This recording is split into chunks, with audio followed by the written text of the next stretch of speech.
Eu sou a Ana Giannichini. Gostaria de convidar a arquiteta Rejane Jung e a arquiteta Beatriz Couto para sentarem aqui comigo, comporem a mesa.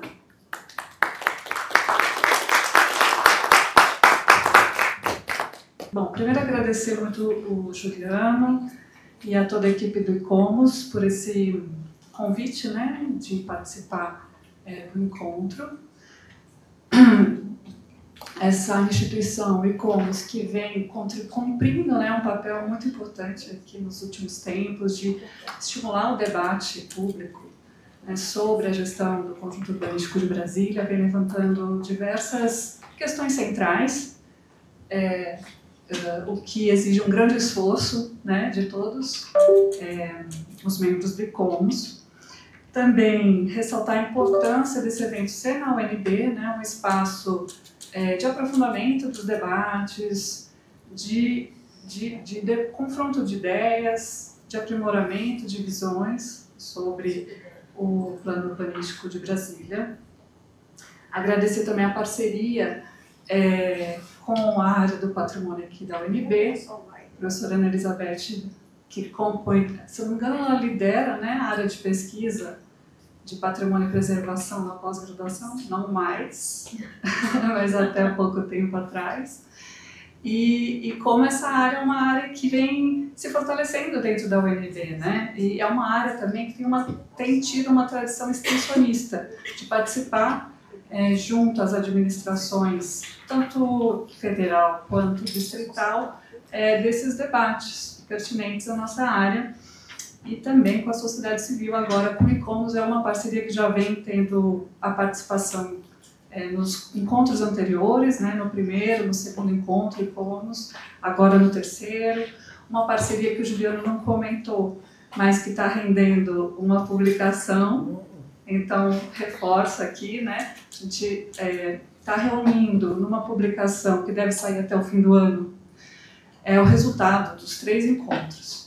Então, vai ser uma contribuição importante, singela, mas importante para o registro desses debates que vêm sendo travados nos últimos tempos, sobretudo a partir da aprovação e da implementação do PPCUB. Bom, então, desejo um ótimo debate para nós. E agora eu gostaria de apresentar nossas debatedoras. A Rejane arquiteta urbanista pela UNB, atualmente coordenadora de planejamento e monitoramento do conjunto urbano, não mais. Então, coordenação de planos, programas e projetos. Planos, programas e projetos. Então, do conjunto urbanístico de Brasília. Dentro da Secretaria do Conjunto Urbanístico de Brasília e da SEDU, Secretaria de Estado de Desenvolvimento Urbano e Habitação. Também tem um mestrado aqui em Arquitetura e Urbanismo pela UNB. Vou apresentar já a Beatriz e depois eu passo a palavra para a Rejane, que vai começar com a primeira fala. Então, a Beatriz Coroa do Couto, graduada em Arquitetura e Urbanismo pela Universidade Federal de Viçosa, especialista em Gestão do Patrimônio pela Universidade Estadual de Goiás, mestre em Planejamento e Gestão Urbanos pela Universidade Federal do Rio Grande do Norte, com a dissertação intitulada O Processo de Elaboração do Plano de Preservação do Conjunto Urbanístico de Brasília, uma representação conceitual da política de preservação urbana no DF. Atualmente analista do GDF com atuação na área de gestão do patrimônio cultural, na verdade desde 2007. Então agradecer muito a presença das duas. São uns 30 minutos para cada fala e depois a gente abre o debate. Boa tarde a todos. Eu vou começar essa apresentação. A ideia era fazer uma demonstração do que está sendo, apresentar o que está sendo desenvolvido do plano de preservação, as ações do plano de preservação previstas, o que está sendo implementado ou que está dando ações que estão sendo iniciadas ao longo desse ano, né, de aprovação do plano. Essa coordenação de planos, programas e projetos ela foi criada exatamente para dar andamento naqueles planos, programas e projetos que estão previstos dentro do PPCUB. para quem não sabe, né, o instrumento, o PPCUB, o Plano de Preservação do Conjunto Urbanístico de Brasília, é um instrumento de política de preservação e de planejamento e gestão da Unidade de Planejamento Central, prevista no PDOT, e, simultaneamente, ela abrange a legislação de preservação, a lei de usurpação do solo e o Plano de Desenvolvimento Local, previsto no PDOT, né? Visa resguardar a singularidade da concepção urbanística de Brasília e da paisagem urbana e de sua área de abrangência. No PPCUB, a gente tem uma série de planos, programas e projetos da sua área de abrangência, e dos quais alguns já foram desenvolvidos. A gente tem diretrizes para os parques urbanos da Vila Planalto, da Vila Tele Brasília, Bosque dos Tribunais, Bosque dos Constituintes e Parque Urbano de Modelismo. Na verdade, levantamos essas questões aqui vinculadas aos parques urbanos, porque a gente está tratando da paisagem cultural e ao peso que tem a escala bucólica na cidade. Né? Além disso, é importante também falar aqui que existe hoje uma legislação específica que trata de parques urbanos, que é a Lei 961 e o regulamentário pelo Decreto 42.502 de 2021. Essa legislação dispõe sobre a criação, implantação e gestão dos parques urbanos. A gestão é a atribuição das administrações regionais. A nossa atribuição é fazer essas diretrizes para que sejam desenvolvidos os projetos e implementados os projetos dos parques urbanos. No desenvolvimento dessas diretrizes, a gente observou um grande eixo na L4 de áreas públicas verdes, que você pode criar uma grande massa de bosques urbanos que fortaleceria a escala bucólica nessa face sul do plano piloto, já que a orla está toda ocupada por lotes e hoje a gente tem pouca condição de gestão naquela área ali, que são lotes privados de clubes. Então, a parte atrás, ao longo da R4, a gente observou que a gente pode criar um grande eixo de constituição, tanto da escala bucólica como teria uma expressão ambiental também nesse caso. Outra questão que a gente levantou, então, a gente tem umas diretrizes gerais para esse projeto de integração desse mosaico, que a gente está chamando de mosaico, parte do mosaico territorial da porção sudeste do plano piloto, que também está previsto no plano de preservação, só que a gente amplia esse eixo. E também a gente desenvolveu outra questão que tem no PPCUB, depois a gente vai ver cada um dos itens que estão sendo abordados na lei, que é a delimitação e diretriz para a faixa de borduramento das superfícies norte e sul do plano piloto. Então, começando pela Parque Urbano da Vila Planalto, é bom dizer inicialmente que esses estudos desses parques eles vêm sendo desenvolvidos há muitos anos, mas nunca são levados a termo, na verdade. Sempre tem uma série de entraves que terminam as coisas não avançando. Então, a gente tentou organizar essa documentação toda, aproveita a parte que é plausível ainda de ser implementada e cria, então, umas diretrizes para o desenvolvimento desse projeto. Diretrizes e um plano de ocupação, dependendo do caso, a gente chega em nível de plano de ocupação, às vezes só em nível de diretrizes e algumas orientações.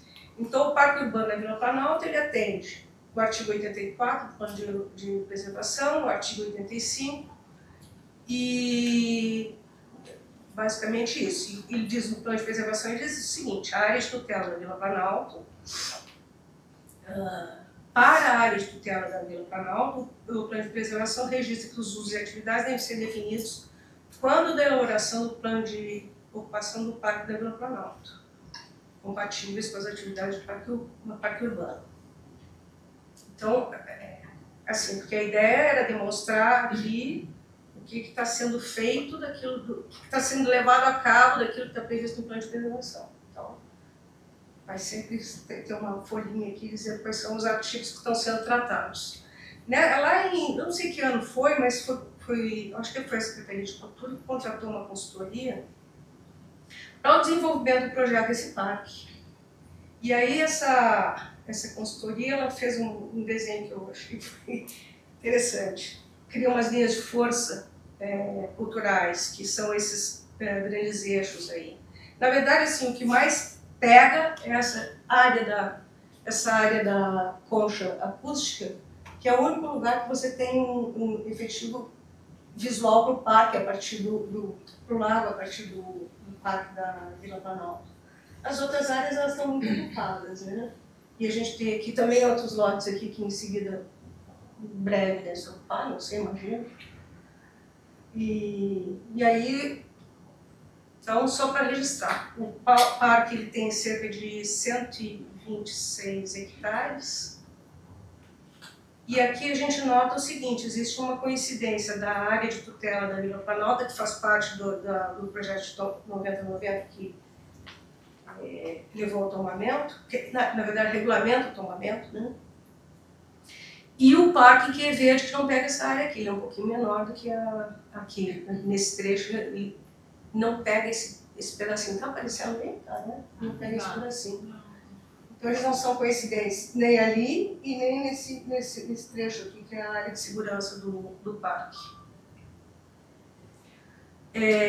Então, assim, a gente estabeleceu essas diretrizes para garantir a preservação da área de tutela, a mimetização, que era uma das coisas que tinha na lei de tombamento da vila, a mimetização da vila e o molduramento e essa relação com os setores vizinhos. Como se daria essa relação, essa integração, ela se dá pela vegetação, né? Seria a forma de se integrar com a VPR, aquela área que fica abaixo da Praça dos Três Poderes. Então, uma conexão com vegetação, a função paisagística criando conjuntos de massas arbóreas ao longo do parque todo, uma barreira visual e cênica, e aí espaço para permanência, pontos de encontro, quiosques, parquinhos, etc. Né, o básico de um parque urbano. Aqui está identificando essa área, aqui a gente vê a quantidade de áreas públicas verdes que existem nesse entorno imediato do parque, que depois vai ter uma relação lá com o plano de preservação. Então a gente fez um zoneamento para o parque, as áreas 1, que é Z1A e Z1B, elas têm uma relação mais direta com a vila, com a rua propriamente dita, e com as atividades que acontecem ali no entorno, que são bares e restaurantes, especialmente nessa parte sul. Né? Então, aqui nessa zona seria uma zona 1A e zona 1B, seria o local onde teria quiosques, tanto para expansão como quiosque dos restaurantes ali localizados, e apenas deles, não poderia ser outra coisa, e quiosque para banca de revista e esse tipo de coisa aqui. Criando também algumas áreas de estacionamento, que tem uma necessidade grande, que era uma demanda, tudo isso veio por demanda, tá? Essa área redondinha é uma área para eventos, circo, feira de artesanato, atividades ocasionais. Uma área para, está chamando de praça de esportes, tá? Parque infantil, PEC, quadra skate, etc., esse azulzinho. E essa é uma área que já está implantada lá também, que é uma área de pomar. Eles plantaram um grande pomar, um morador lá, plantou uma extensão grande de pomar. Hoje a gente vai lá também, as árvores são bem grandes. E aí o resto é vegetação, né, com trilhas, acompanhando trilhas e também incrementando essa vegetação na orla, né, do parque, ao longo da via. A zona, essa aqui, 5A, é uma área que está relativamente, tem solo exposto, tanto a área de segurança quanto essa 5A, é uma área que tem relativamente degradada, então tem que revegetar ambas, especialmente a área de segurança, ela tá tem muito solo exposto. E a ideia na 5A é criar, quando tiver formada essa vegetação, se criar uma área de arborismo com mirantes para essa vista que a gente tem para o lado Paranoá, nesse trecho. Com relação a essa área invadida aí, a gente criou um anel em volta dela e a gente não sabe o que fazer. Precisa tomar uma decisão a respeito dessa invasão que existe aí, que ela tem, sei lá, começou na década de 90. Então tem muitos anos já. Né? Se intensificou na década de 90, na verdade, ela começa antes.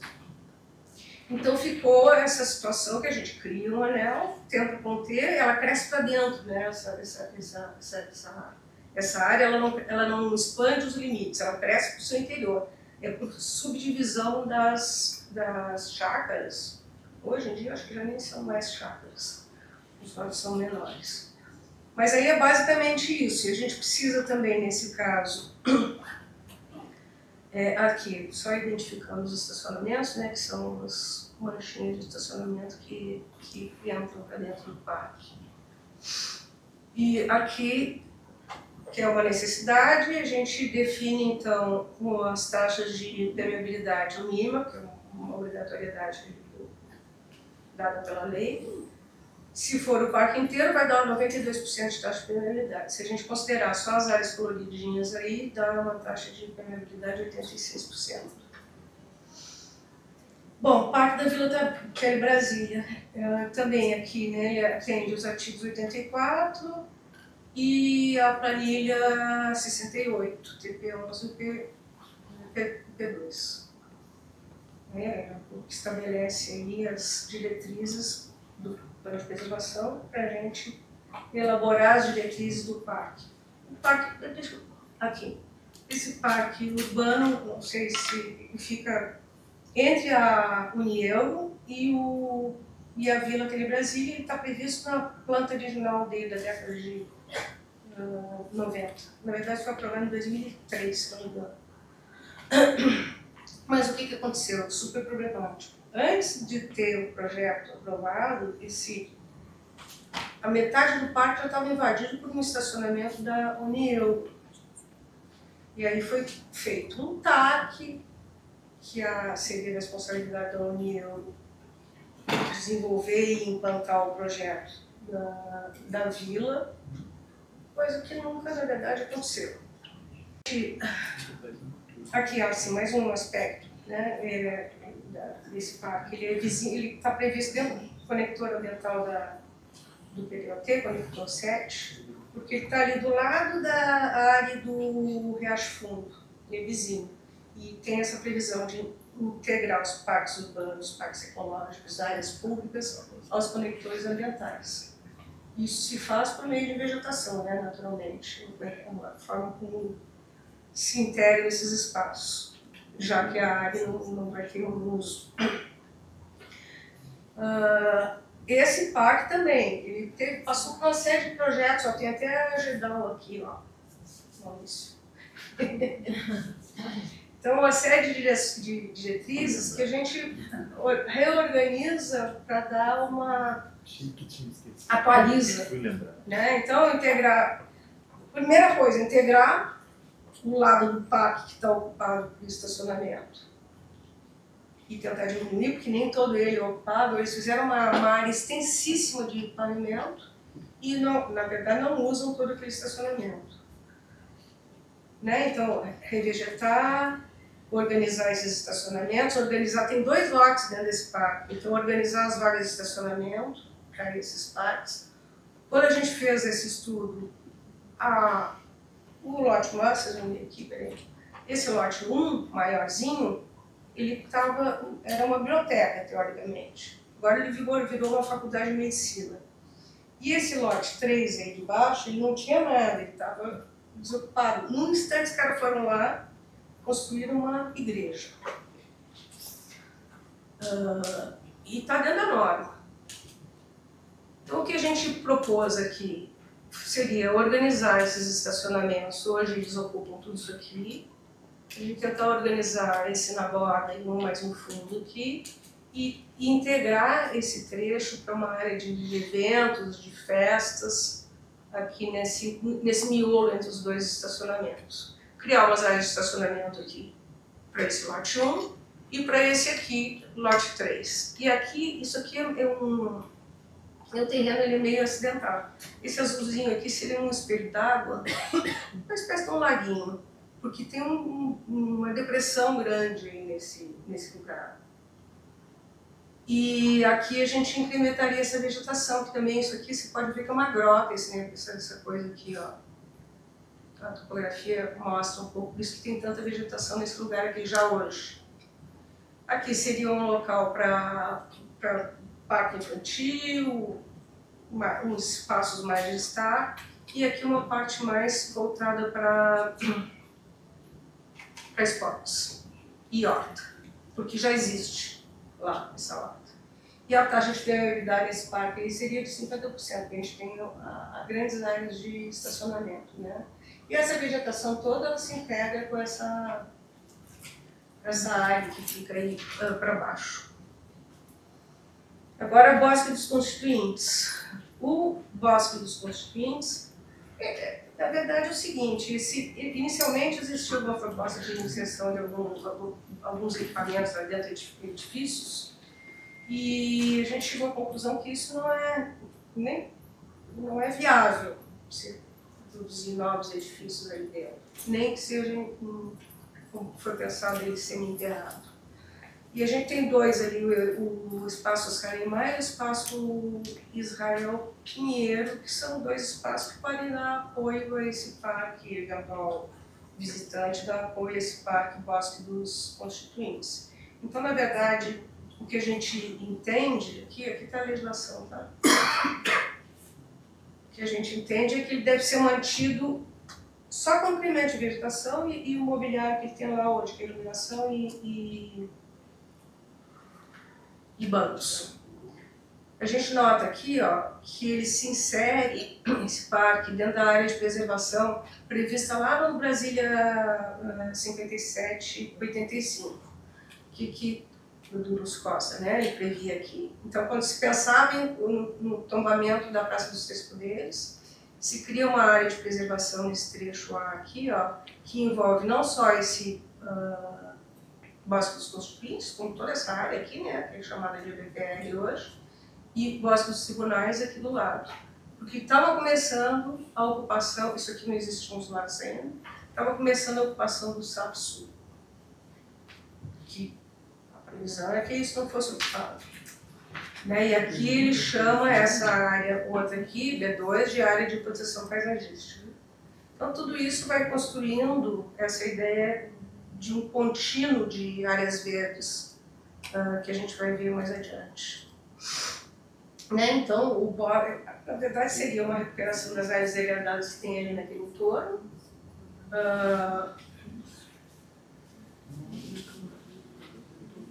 A criação de ciclovia e passeio de pedestre, aqui.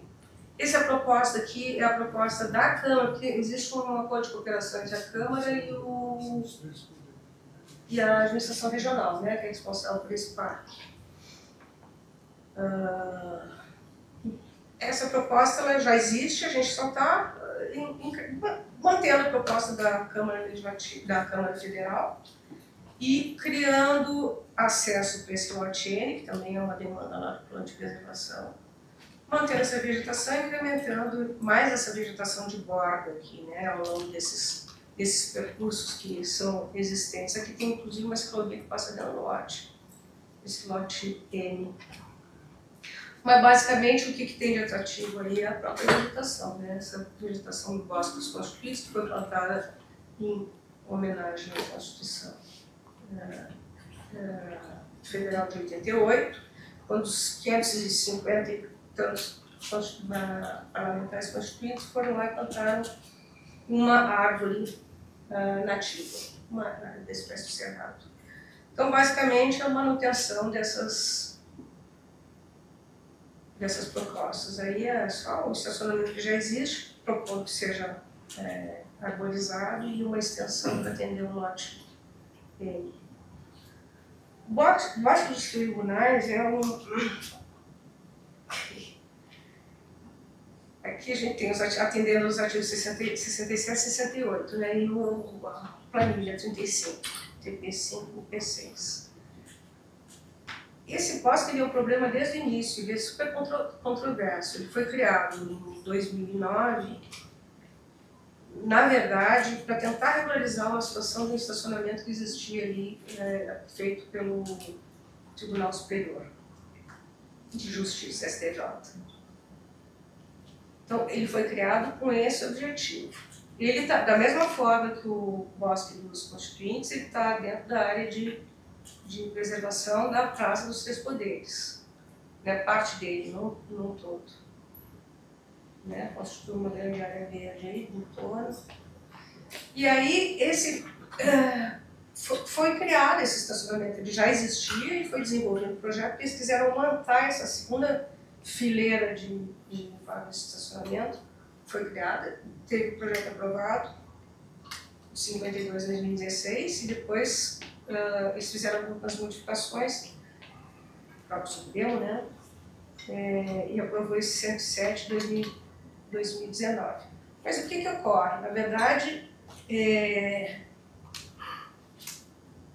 vai ficar esse estacionamento e o resto é vegetação, porque essa vegetação é nativa de Cerrado, um dos poucos locais de Brasília que tem uma vegetação nativa original ainda, nesse Parque Bosque dos Tribunais, nesse trecho aqui especialmente. Então a ideia é incrementar a vegetação, apenas, é um parque basicamente contemplativo, você pode ter algum tipo de mobiliário, algum tipo de iluminação, mas não muito, já encontraram onça por aí. Então ela fica dentro de um... Como vocês vão ver, toda essa área aí, ela está como se chama? Corredor ecológico estabelecido pelo ZE, Corredor Ecológico de Saúde, que na verdade todo espaço não ocupado do DF virou um corredor ecológico, então termina não sendo nada, né? Não sei, enfim, que é tudo não é nada. Mas então, assim, as atividades que estão previstas dentro desse parque próximos dos tribunais é o enriquecimento da vegetação nativa, tem muita espécie invasora, aquela lucena, que é extremamente perigosa, está tomando o DF, se vocês andarem pelas ruas e nos parques, aí a gente vê. Tem demais. Aliás, a AMB até tem um estudo que identifica os locais onde tem mais essa é uma árvore. E tem 27% da área do parque está degradada, então tem que ser recuperada. Isso foi, assim que eu não comentei aqui, esse parque originalmente ele era um parque ecológico. Então o IBRAM ele chegou a fazer um plano de manejo para esse parque. Então parte dessas informações e de algumas orientações, elas foram aproveitadas aqui nesse documento. Então essas zonas de recuperação foram um levantamento do próprio IBRAM, de áreas degradadas. E aí o que pode? Trilha, ciclovia, bloco de iluminação e sinalização. Quiosque, a gente está prevendo para localizar os 3 estacionamentos que existem lá, composteiras e viveiro que já existe, uma taxa de permeabilidade de 83%. Então aqui só identificando o corredor ecológico, ele vai aparecer de novo. Outro parque que fecha a Asa Sul é o Parque do Modelismo, que está implantado lá desde a década de 90. Então tem uma pista de decolagem e tem umas pequenas coberturas que eles usam para arrumar os aviõezinhos, os aeromodelos. Tem uma outra área, que é essa aqui, que é para drone e helicóptero, e aqui tem uma pista de carrinho. Quase 56 mil metros quadrados de área, mas esse parque tem 750 mil metros quadrados, mais ou menos. Na verdade, ele é uma grande rótula, né? E cerca aquela faixa ali, uma grande rótula no final da Asa Sul. Aqui estão artigo 65, que trata desse parque, e a PORP 34. Né, o que a gente imagina? Esse parque aí é um fecho bucólico da asa sul. A gente tem que, a todo custo, tentar preservar. Não aconteceu o que aconteceu na Asa Norte. A ideia, então, é que ele funcione mesmo como funções ecológicas, estéticas, de lazer e para contribuir para a melhoria ambiental. O que vai se fazer ali? Mantém essa área, delimita-se essa área para uso do parque, que na verdade não tem nenhuma atividade econômica ali, eles usam aquilo ali. Dizem que é uma das melhores pistas do Brasil, essa de modelismo ali desse parque. E incrementar a vegetação, a gente tem uma área degradada gigantesca lá, porque a Lavacap fez uma drenagem, ele que passa por baixo da pista ali e também estourou todo o outro lado abaixo. Aqui, deixa eu mostrar aqui para vocês. Aqui, ó. Isso aqui é uma área de drenagem para recuperação ambiental.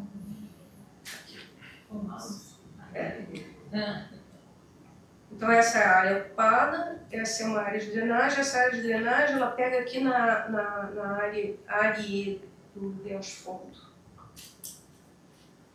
Então, basicamente é isso. Plantio de vegetação nativa, formação de bosque, arborização ao longo dos percursos de pedestre e de estacionamento, eliminação de eventuais espécies invasoras e recuperação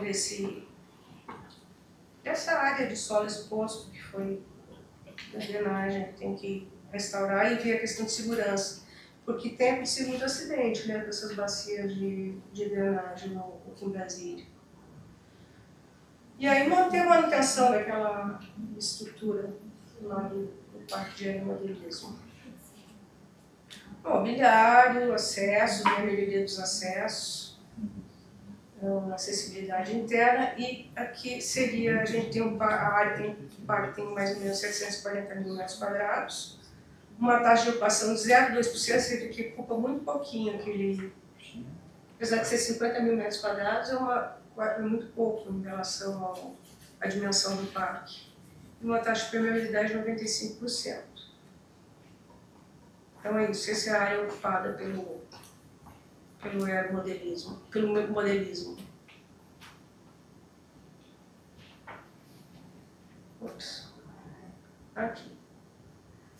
O plano de preservação, ele tem na planilha 1, GRUP 1, no campo Planos, Programas e Projetos, uma proposta de integração desse conjunto de áreas que está mostrado aí. Então, pega o Parque Urbano do Planalto, essa ABPR2, que é chamada de Parque Cerrado, mas na verdade o zoneamento da APA do Paranoá diz que isso é uma futura REBIL.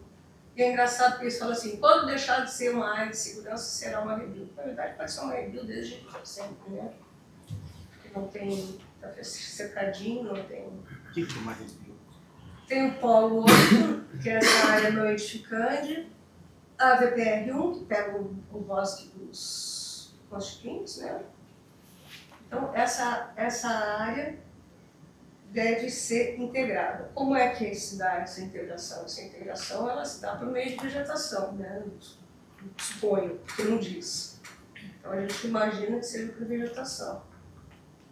Então seria o incremento da vegetação. A gente ampliou essa área, porque a gente viu que ela deveria chegar também aqui, pegando, além das áreas já indicadas ali, o Parque Bosque dos Tribunais e a área pública do setor de clubes esportivos, sul, aquela das bolas. Então, é uma reduzida como principal aspecto da proposta, porque é exatamente isso, como é que você integra essas áreas, né? Você integra com a vegetação. E nesse sentido, quais são os 3 eixos de estrutura da proposta? É a arborização, passeios e espaços cicloviários e passagens para a fauna. Que pode ser tanto por baixo, e eu acho que pode ser aérea também. Um cabinho fininho, mais estrutura para bicho, né, para macaco, para sei lá, né? É o mico que tem demais. Então a área área ampliada, né? Então, na medida que forem sendo implantados esses parques urbanos, incrementar a vegetação, e a gente pode começar a criar então essas passagens para os animais, seja subterrânea, seja aérea. E a ideia é que não se crie não é para ser tratado como um parque. Na verdade, ele é a escala bucólica, ele é a parte da escala da cidade-parque. Então, você não vai criar um monte de parquinho ao longo de uma extensão gigantesca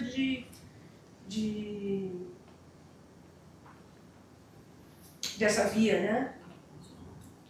Porque esse próprio bosque dos tribunais aí foi muito questionado, a criação dele, né? Não tinha sentido você picar toda a cidade, pegar a cidade como cidade-parque, começar a picar toda e criar um monte de parquezinho isolado.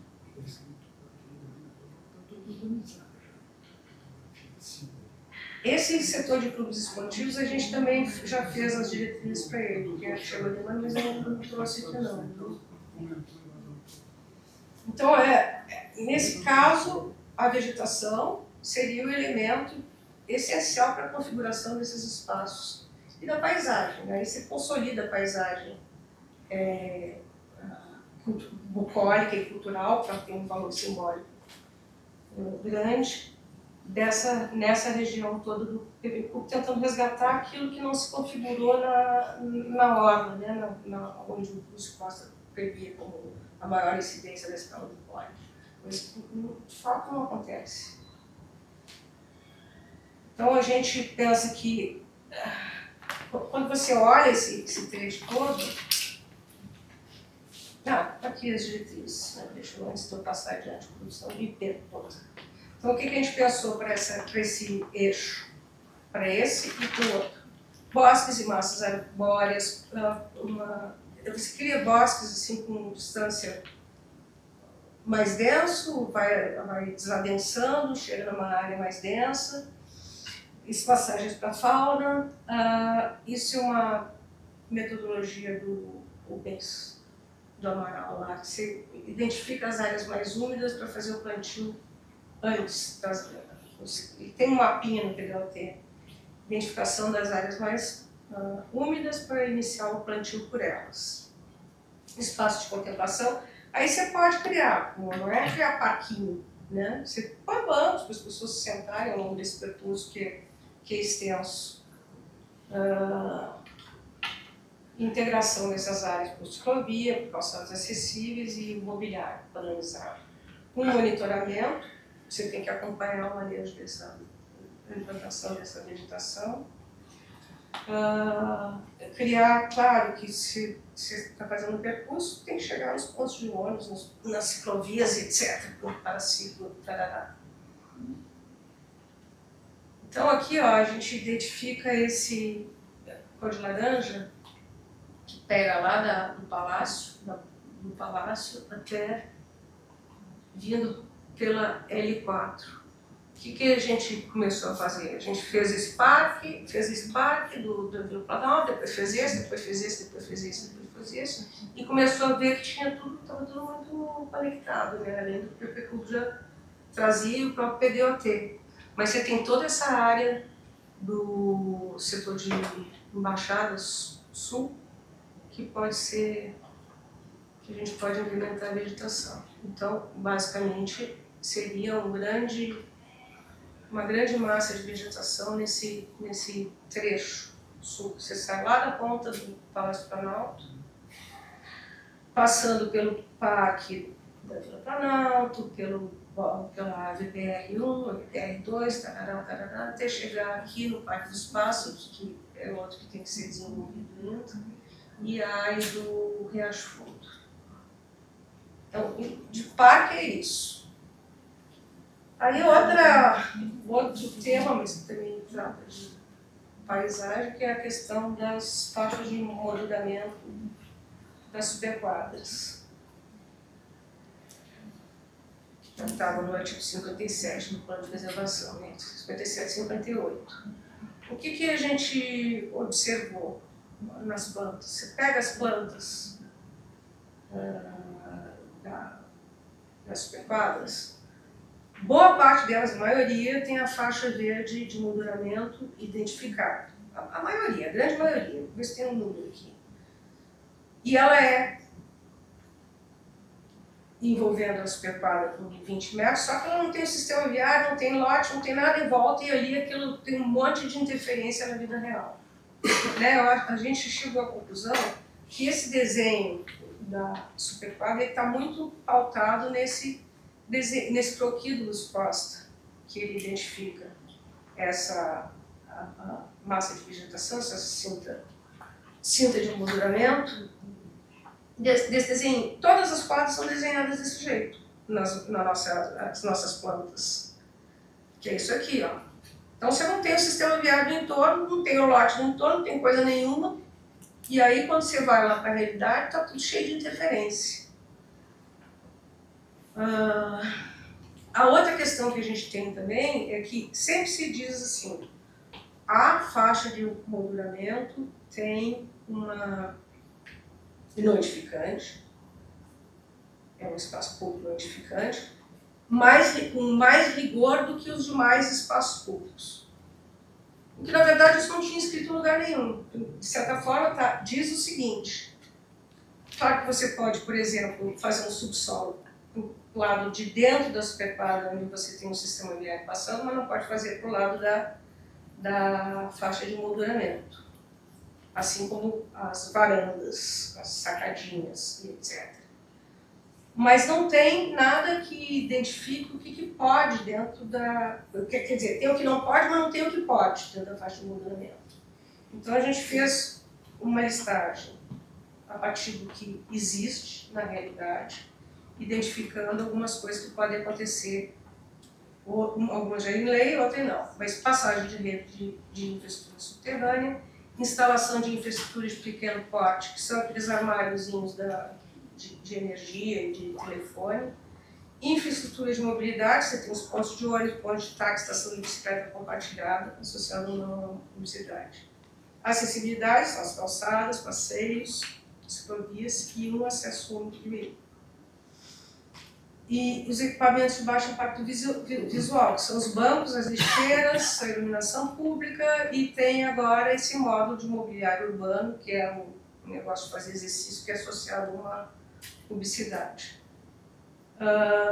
E os quiosques também, que eles, em geral, se encontram nas faixas de molduramento. Isso é a costureira, é o chaveiro, é o sapateiro, normalmente na faixa de molduramento. A gente fez um levantamento, tem uma média na asa sul de 2,09 quiosques por superquadra, na asa norte 1,5. Né? Agora, construção em subsolo em espaço aéreo é totalmente proibido, está disposto aqui nesse artigo 57, inciso 10, a manutenção... Não é esse não. Bom, enfim.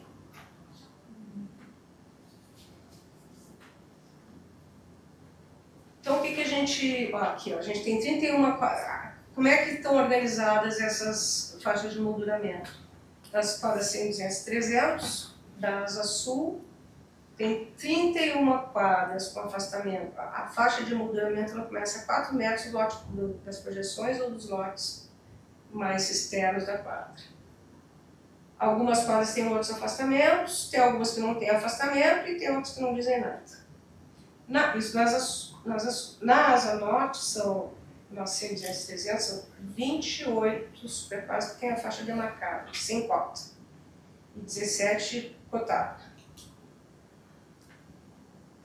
Então, algumas têm 4 metros, a maioria, outras não têm afastamento, a partir das projeções, né?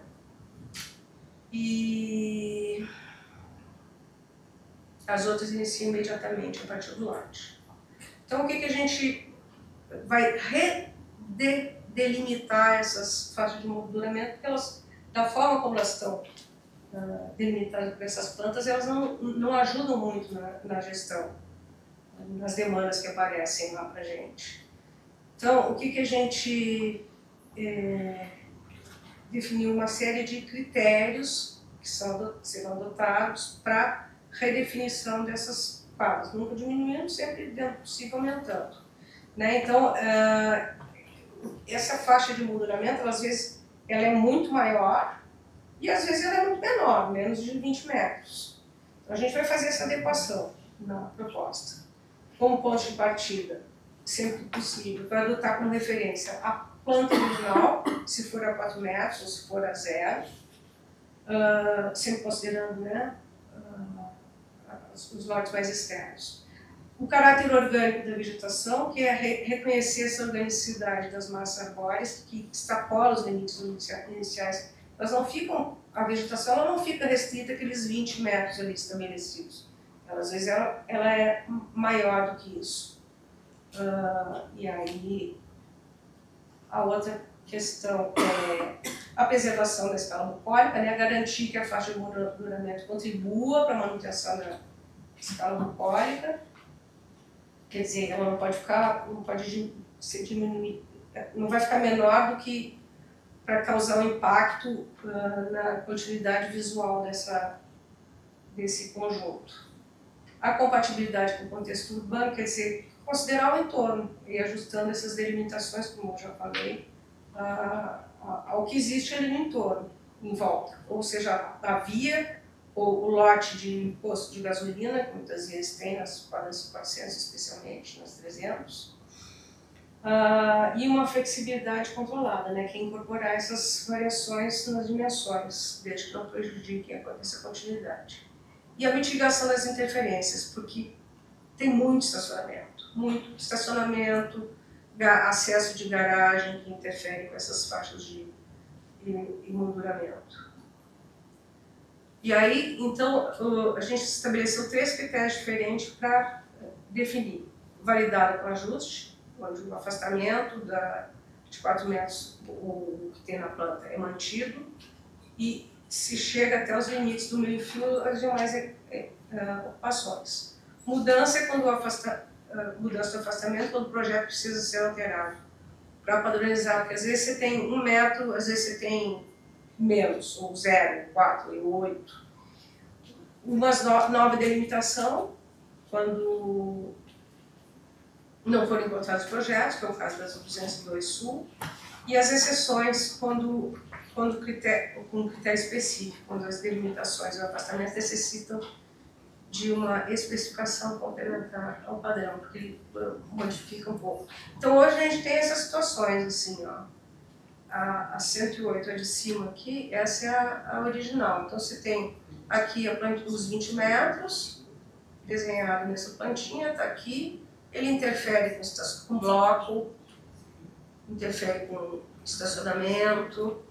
Aí a gente faz aqui outro aspecto que é importantíssimo, e uma discussão que aconteceu, é que existe uma faixa entre o emolduramento, quando você considera o emolduramento com 20 metros, muitas vezes ele não chega até o limite da área de concessão do comércio local. E essa faixa, ela é tratada em separado no plano de preservação. Agora a gente está incorporando ela à faixa de emolduramento para ela ser tratada da mesma forma. Porque o que está acontecendo é que chegam muitas demandas para a instalação de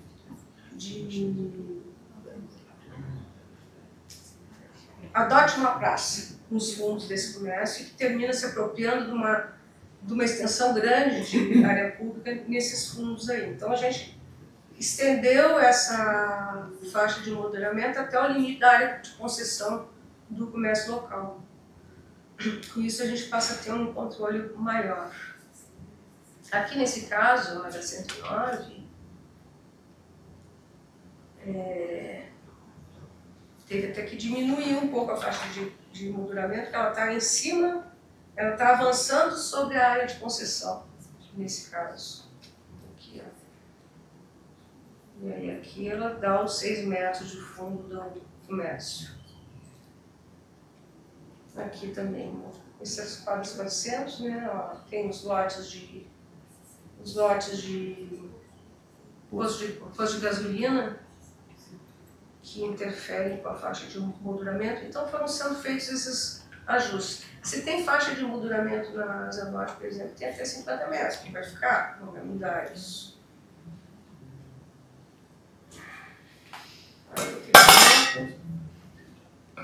E aí o que a gente fez foi um levantamento de todas as superquadras que precisam de incremento de vegetação nas suas faixas de molduramento. Então, aí. E além disso, a gente fez um levantamento de todas aquelas que têm interferências que podem ser mitigadas por implantação de vegetação também. Que são os casos de estacionamentos, especialmente na Asa Norte, que tem mais, mas na Asa Sul também tem. E aí a gente sugere que esse programa, aliás, todos esses programas devem se integrar ao Plano Diretor de Arborização Urbana, que está em elaboração pela Nova Cá, pela CEDU e IBRA, que estão elaborando esse grande programa. O grande problema que a gente tem aí é de gestão, né, dessas áreas verdes aí, que é um nó. Gente, era isso que eu tinha para apresentar. Muito obrigada a todos. Boa tarde. Primeiro eu agradeço a oportunidade, agradeço aos colegas do evento, a parceria com os colegas da FAO-UNB, agradeço a presença de todos. Sobre a minha contribuição para os debates de hoje, eu trago algumas observações sobre as previsões e as consolidações de instrumentos de ordenamento e de preservação para o Conjunto Urbanístico de Brasília, o CUB, previstos no Plano de Preservação, no PPCUB, aprovado ano passado, por meio da Lei Complementar 1041, de 12 de agosto de 2024, tendo completado ontem, portanto, 1 ano e 2 meses de vigência. Bom, essa proposta de estudo, nós, dentro de como nos pretendemos desenvolver ao longo do tempo, visando uma possibilidade de construção conjunta de indicadores de implementação do PPCUB e de leitura dessa paisagem cultural também em construção. Isso partindo do pressuposto de que, quanto mais elementos nós temos para compreender essa produção social do espaço urbano, mais qualificado será o debate, os instrumentos e os mecanismos de atuação sobre o território, com participação dos diversos atores, de modo mais alinhado aos princípios e objetivos do planejamento, da preservação, da cidadania, da gestão, da sustentabilidade. Então, a ideia dessa apresentação parte da proposta de construção desses indicadores, também como resgate de um item ainda previsto no termo de referência para a elaboração do PPCUB de 2007, que previa um sistema de avaliação e controle da política e implementação do PPCUB. Então, a partir disso, nós levantamos algumas dessas propostas, dessas previsões no PPCUB com impacto direto nos processos de construção dessa paisagem. Para iniciar, eu trago, a gente montou uma tabela que identifica o tema, base legal, os indicadores que a gente fez mais um brainstorm, o responsável, que já está identificado, né, pelas atribuições de cada órgão, e a situação que encontra alguns desses indicadores e algumas observações. Iniciando então pelo primeiro tema que a gente elencou, a indicação de preservação de construções com algum valor histórico, arquitetônico, que o PPCUB prevê, e já apresenta uma listagem no anexo 4A, está previsto no artigo 35, e vincula qualquer intervenção ou demolição à análise da CSEC e do CONDEPAC. E define que os bens com indicação de preservação eles devem ser objetos de estudo para garantir essa preservação e que outros bens podem ser identificados a partir de alguns critérios, como temporal, autoral ou estético. Como indicadores, então, a gente ainda está elaborando um pouco melhor essa proposta, poderiam ser indicadores de questões mais concretas ou indicadores de gestão. Como por exemplo, a quantidade de edifícios já identificados diante do total daqueles já listados, né? Ou então o mapeamento do estado de conservação e de preservação de cada um.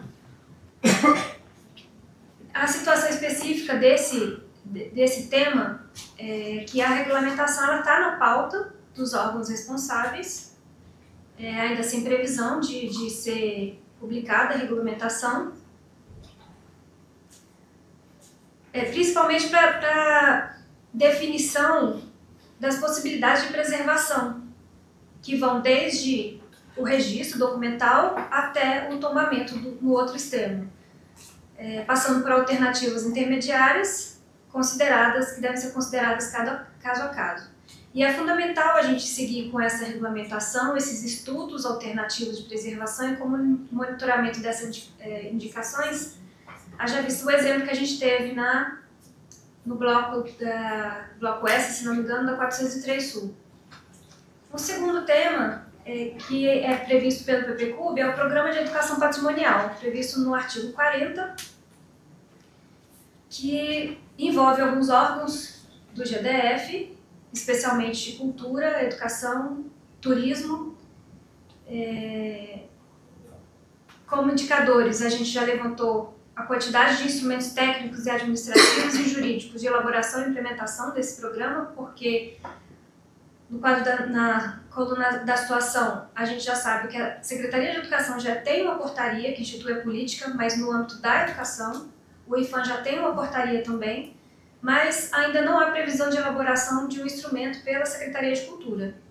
Existem, no âmbito da Secretaria de Cultura, algumas ações pontuais, de fomento, por exemplo, pelo FAC, por Miroski, pela LIC, Lei de Incentivo à Cultura, ou algumas outras ações de promoção da educação patrimonial em articulação com a educação e IFAM, que seriam as Jornadas do Patrimônio, instituída pela Lei 5.080 de 2013, e uma parceria com a educação, que é o projeto Territórios Culturais, com a seção de professores para atuarem com a educação patrimonial em alguns espaços da Secretaria de Cultura.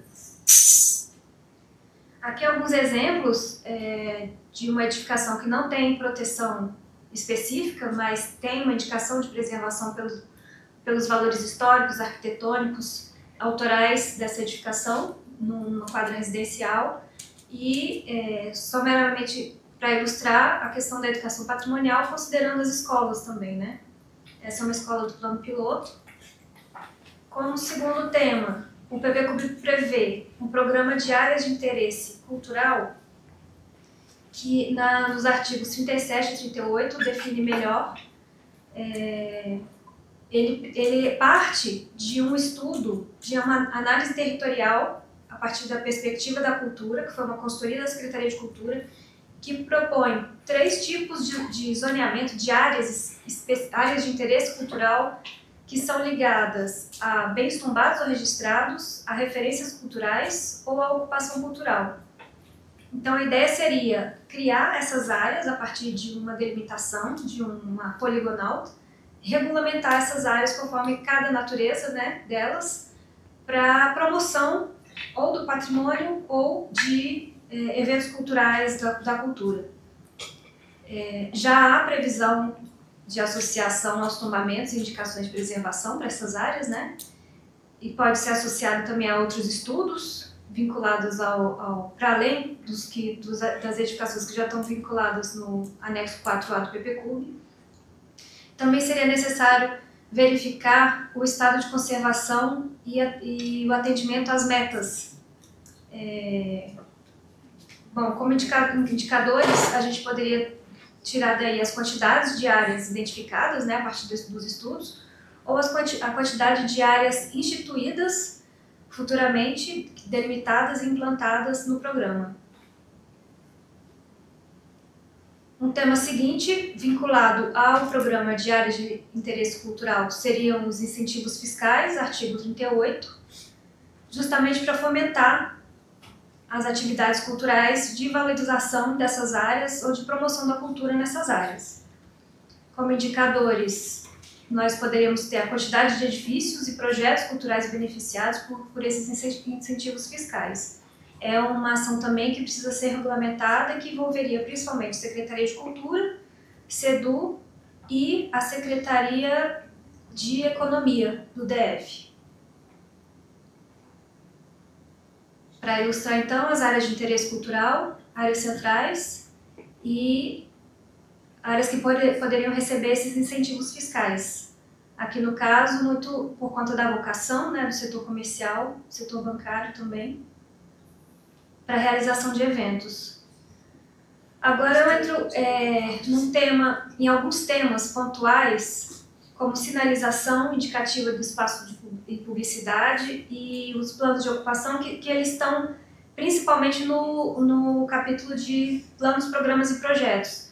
Mas esses planos, programas e projetos acabam acontecendo um pouco pulverizadamente também no corpo da lei.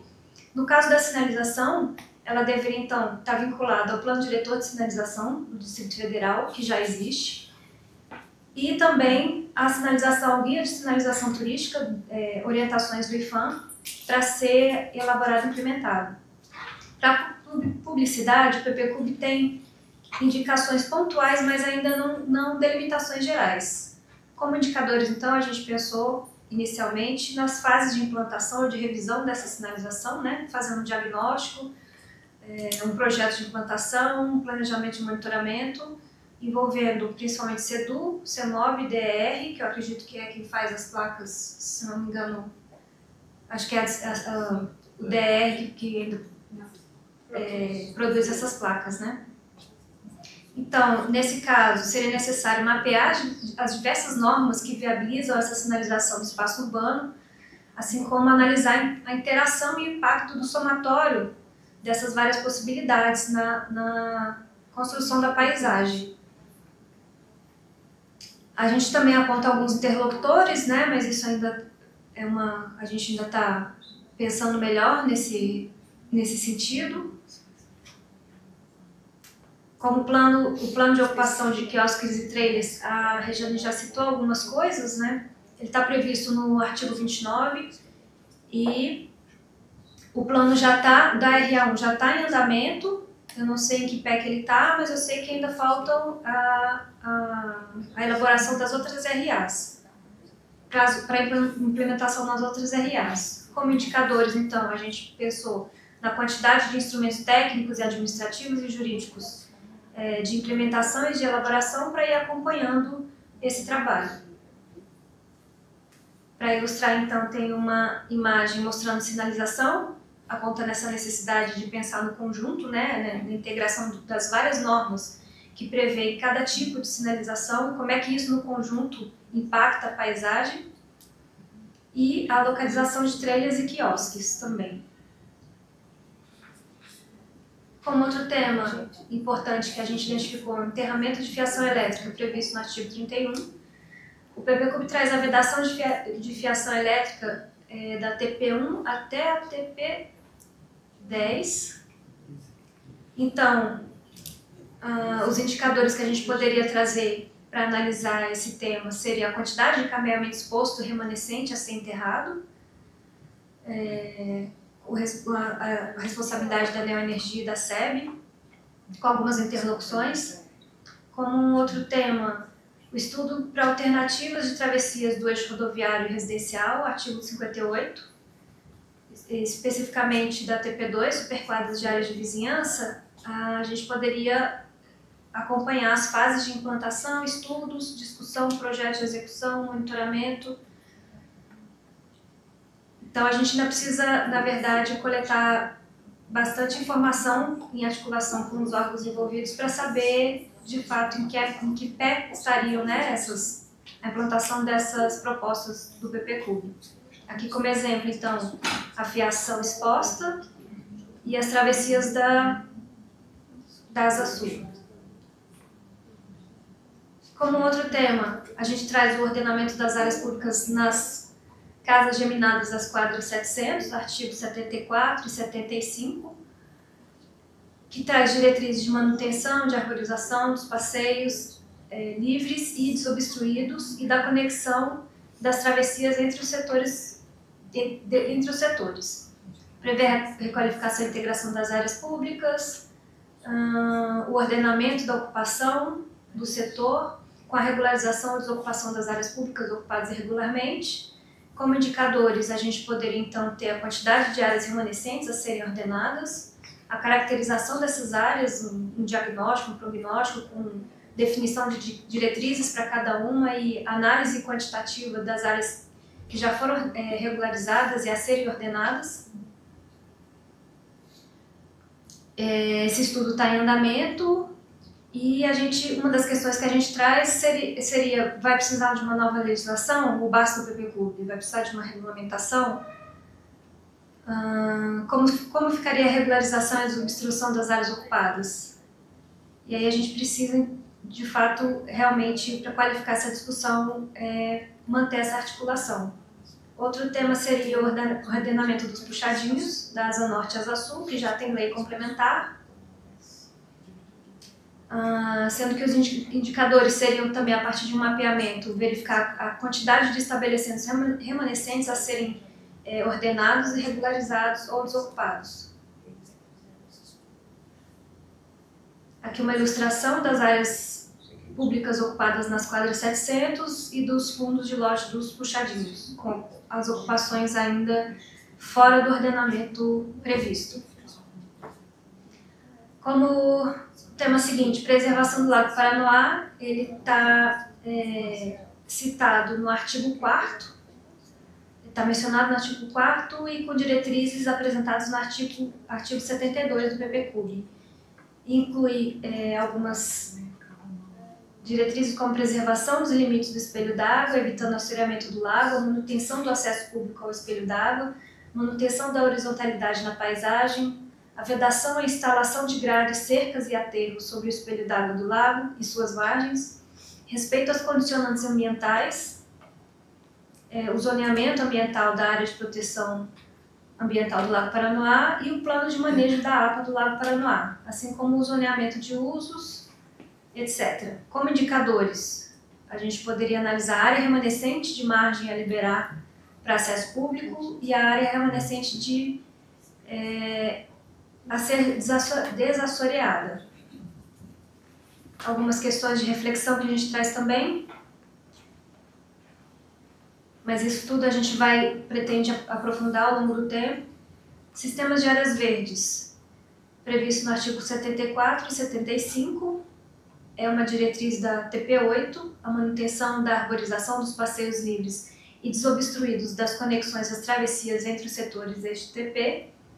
O PPCub ainda prevê a requalificação e integração das áreas públicas, notadamente calçadas e praças, tanto nas áreas residenciais quanto nas de uso misto dessa TP. Prevê ordenamento... desculpa, gente, isso aqui isso aqui ainda é de outro tema. Confundi aqui. Bom, nós também estamos considerando esse sistema de áreas verdes, principalmente porque ele seria o arcabouço, né? O pano de fundo da análise da paisagem cultural.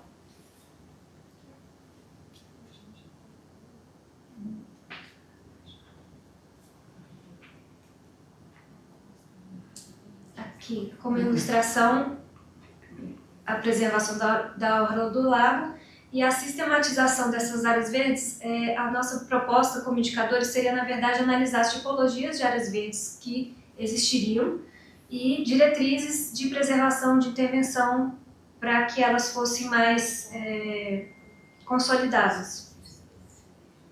No tema de instâncias e instrumentos de gestão, a gente identificou que em alguns artigos os planos, programas e projetos trazem a necessidade de articulação com outros órgãos. Por exemplo, o CTCub, que é uma câmara temática do Complan, que é uma instância consultiva. Os PPPs, planos, programas e projetos, devem passar por essa instância. Essa instância ela articula entes da sociedade civil e do poder público. assim como o GTE, que é decorrente de um acordo de cooperação técnica entre o GDF e o IFAM, que tem a participação da CEDU, da CSEC e do DF Legal. Como indicadores, a gente poderia analisar a quantidade de instâncias e representatividade de cada uma, o cronograma de reuniões, relatórios de atividades, e aí articula várias instâncias, vários segmentos e interesses. E, por último, o tema do Comitê Gestor do Sítio Patrimônio Mundial, que foi um acréscimo ao PPClub, que aparece no artigo 138, com a previsão de criação desse Comitê Gestor, de natureza deliberativa e consultiva, por meio de uma lei complementar a ser incorporada no PPClub. A gente poderia acompanhar isso por fases de implementação do comitê, planejamento, implementação, do funcionamento e monitoramento. O responsável pela implementação desses comitês gestores é o IFAM, e já existe uma portaria 152 de 2024 que orienta a criação desses CGs. E teria interlocução com os órgãos já mencionados no PPClub para a gestão do plano e da sociedade civil.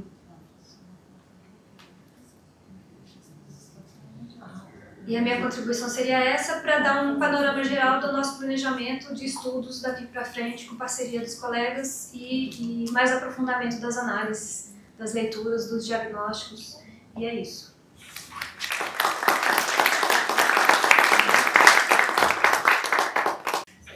E antes de abrir o debate, vou fazer só uma síntese para a gente, até para ajudar, estimular aqui a conversa.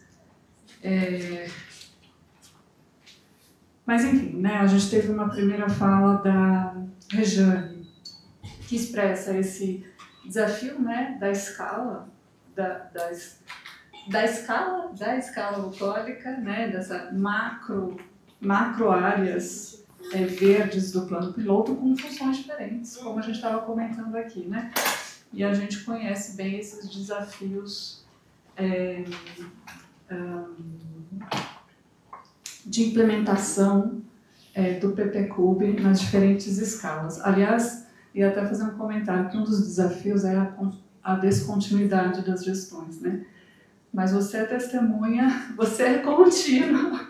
A Rejane e a Lídia, elas são pilares de continuidade na história do PPClub. Porque em 2009 eu participei um pouco lá no comecinho pela superintendência e vocês estavam lá firmes e fortes com a bandeirinha do PPClub. Não dá nem para acreditar quanto tempo já passou.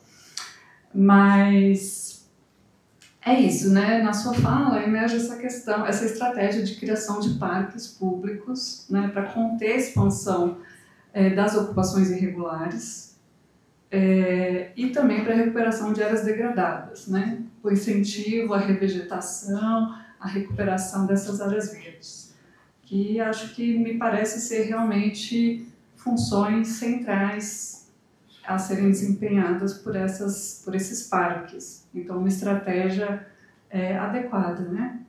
Aí tem uma série de questões específicas que a gente pode ressaltar.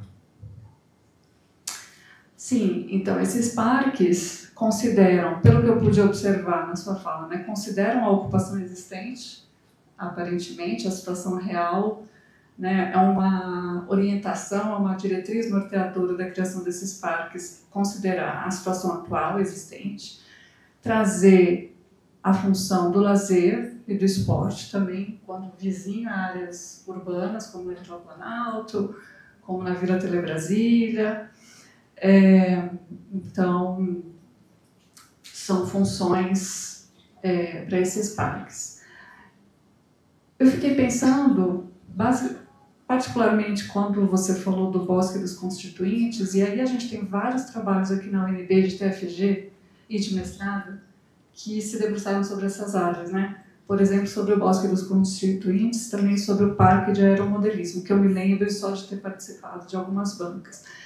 E um dos aspectos que talvez não seja essa função que você deu prioridade na sua fala, mas que acho que vale a pena ressaltar também, é os aspectos simbólicos, na verdade, de vários desses espaços. Por exemplo, o Bosque dos Constituintes, né?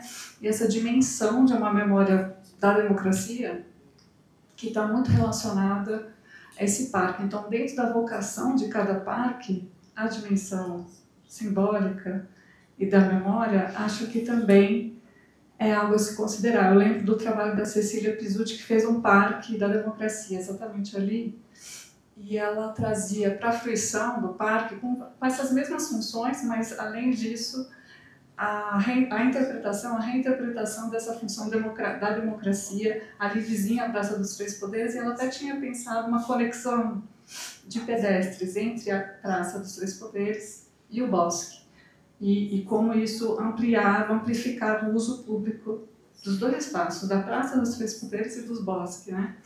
Então, isso me faz pensar em como a função também de conexão, porque você falou na sua fala, você apontou na sua fala diversas vezes que a integração se daria pela vegetação, né?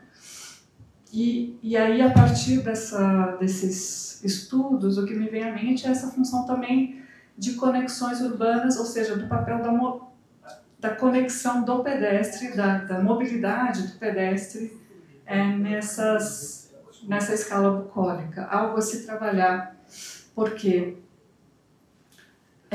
muitas vezes são áreas verdes que significam barreiras, que estão tentando integrar também a cidade, para além da integração da vegetação, que é totalmente pertinente, função ecológica, mas também uma função de mediar, de ser uma transição, inclusive do ponto de vista da mobilidade. Tanto que no Parque do Aeromodelismo aparece, né, um pontilhadinho amarelo, que é a conexão do pedestre entre a L4 e a escala residencial. Então, essa questão da mobilidade, acho que também está bastante presente nesses parques.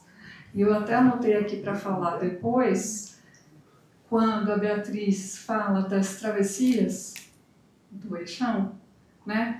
Para além das travessias, eu acho que a gente falou um pouco do pedestre, né? Nas duas falas, a questão, que é um dos problemas centrais, né, do CUB, a questão do pedestre. Então, eu fico pensando, por que não ser uma prioridade, né, um plano de caminhabilidade? Ou um dos indicadores que a gente poderia pensar para... falando de escala bucólica, mas não só de escala bucólica, todas as escalas, na verdade, inclusive a monumental, é essa dimensão da caminhabilidade. Então, um plano de caminhabilidade seria importante para o CUB. Bom, acho que isso aqui já foi falado. Para também não tomar muito tempo de fala, passando para a fala da Beatriz, você traz essa ideia, o ICOMOS, né, traz essa questão, essa ideia dos indicadores como instrumento de gestão, que, a meu ver, ela é muito acertada, ela é central, né, como uma ferramenta, como instrumento de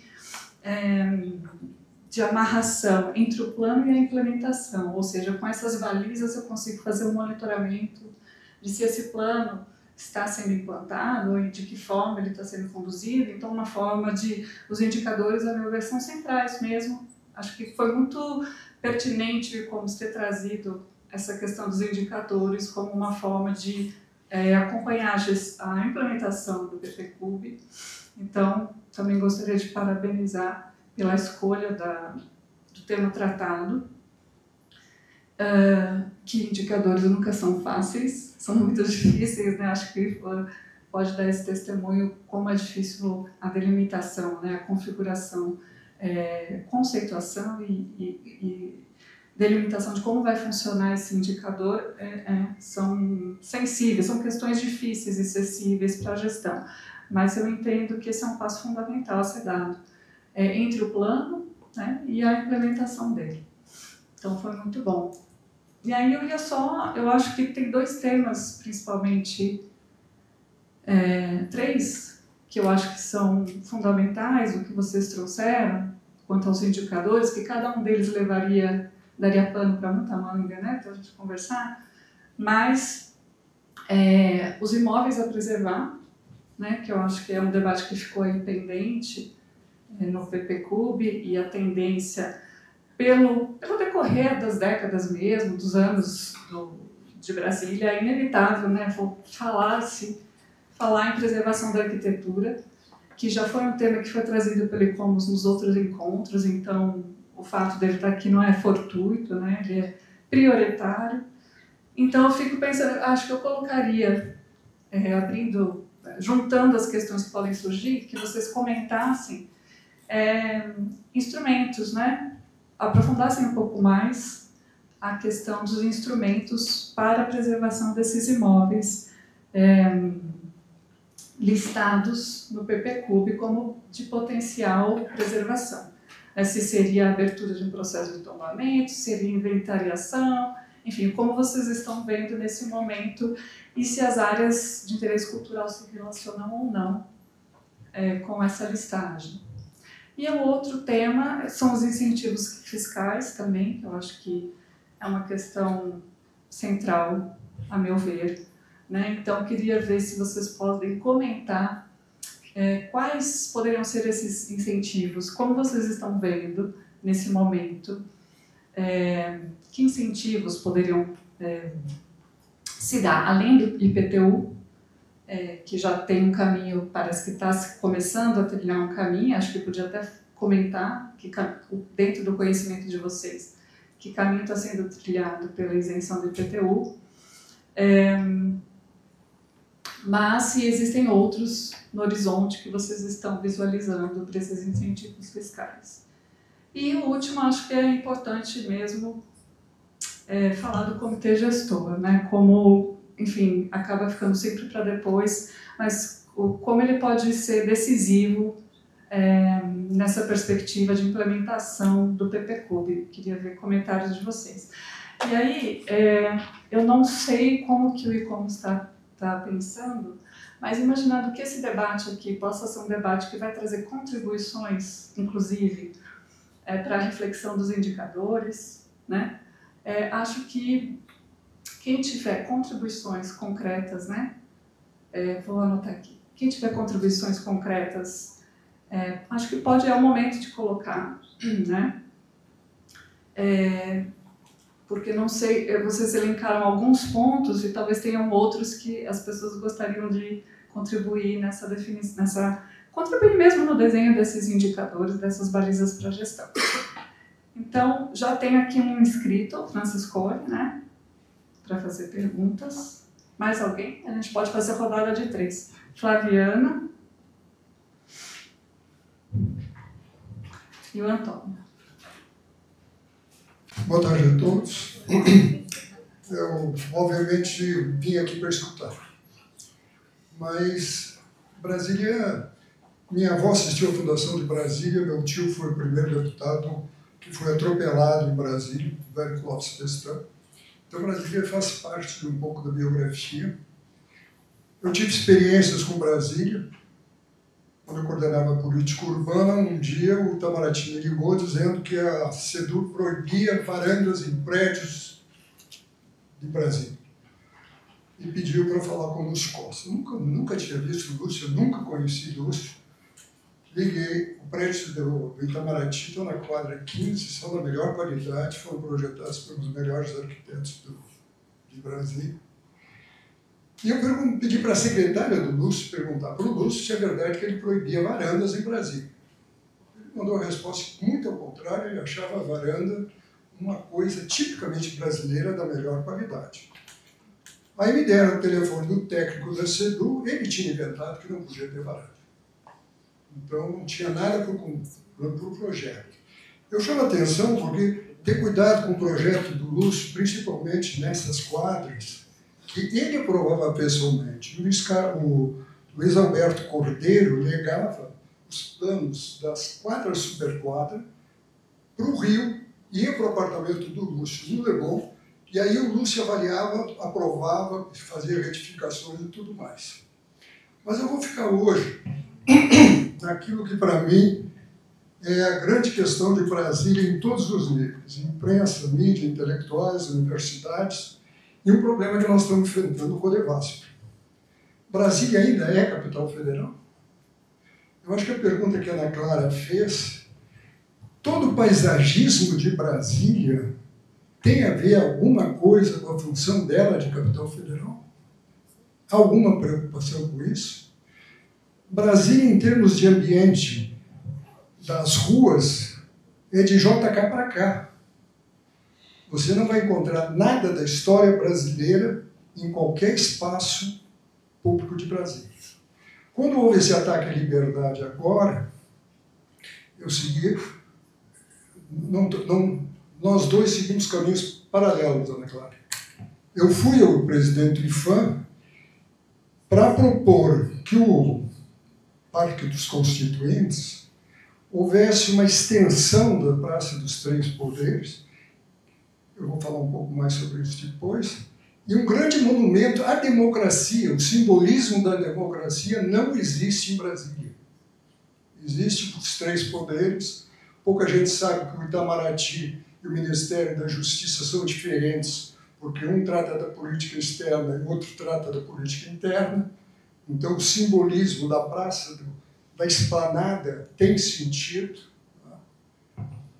É óbvio que o presidente Ivan criou uma comissão de 15 pessoas, deve estar pensando até agora, e a democracia, o monumento vai ser feito no Rio de Janeiro.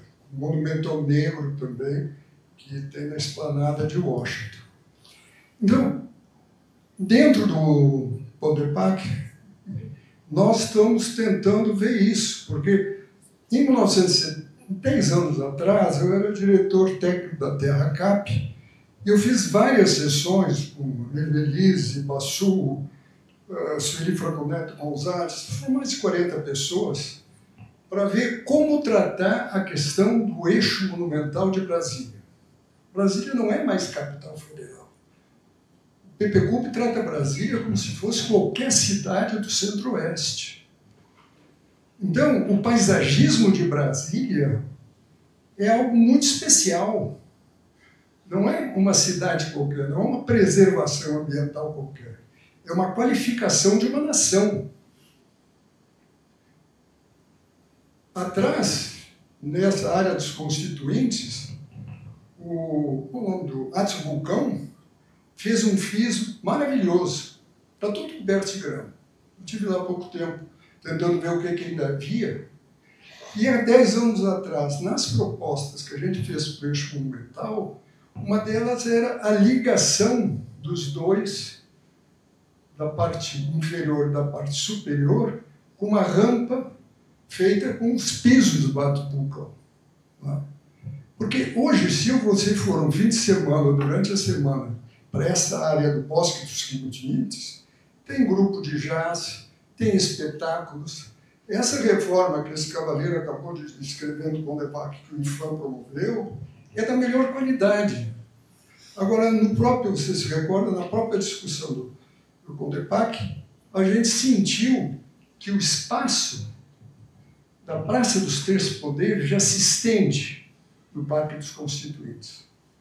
Se o governo não prevê, não planeja, não pensa no futuro, a própria população vai se apropriar do jeito que ela quiser. E nem sempre o mais devido e nem sempre o mais compatível com o governo. Então, eu só queria ficar isso e dizer também que não adianta fazer só diagnóstico. Nós não temos instrumentos. Atualmente, nós tentamos defender um prédio histórico junto ao Palácio do Planalto, que está sendo ocupado no entorno pelo setor privado. Aliás, é bom vocês lembrar que em 1960, o JK fez uma notinha à mão para o IPHAN, pedindo, pelo amor de Deus, me criam instrumentos para me defender dessa arremetida, que eu chamo arremetida, dessas forças que querem acabar com o plano de Lúcio. Desde aquela época a gente luta. O PPCUP, se não tiver medidas concretas, ele não serve para nada. Ele é um jogo do presente, porque ele não pensa nem no futuro. As quadras que estão sendo exploradas, deixadas vazias, para ganhar dinheiro no plano piloto, vão pagar algum imposto mais, como prevê o Estatuto da Cidade? Não tem previsão nenhuma. Não tem previsão de instrumentos concretos. Nós estamos sentindo falta disso. Não tem previsão de o que fazer, por exemplo, com aquele espaço cultural ao lado do Teatro de Brasília. E não tem definição concreta do espaço entre o Palácio do Jaburu e o Palácio do Planalto, da Alvorada. Se algum distrital, impulsionado pelos melhores sentimentos e gratificações, resolver mandar construir um prédio, sai uma lei distrital construindo ali. E onde é que estamos nós? O que é que nós estamos fazendo? Estamos deixando porta aberta sem futuro? E por último, na TRCAP, nós fizemos um estudo muito gostoso de uma área que é da UNB. Essa área da UNB, aqui junto ao lago, é a última área verde junto ao lago que existe.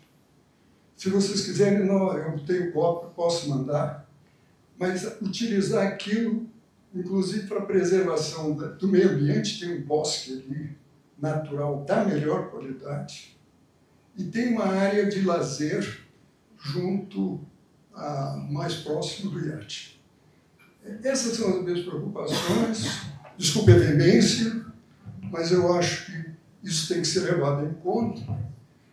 E em lembrança dos 40 caras que discutiram o que fazer no parque lá da Constituinte, tem aí uma perspectiva que foi aqui um dos deputados que fez, que é da melhor qualidade. Por aqui. Entra no final lá.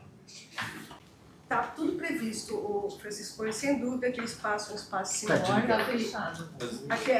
Aquela parte abaixo da Praça dos Três Poderes é indispensável uma conexão. Aquilo ali é um problema. Ou você passa pela borda. Né? Não tem outra hipótese hoje. Mas, sem dúvida, é um espaço simbólico, está dito lá no Brasília 5785, que é uma área de preservação.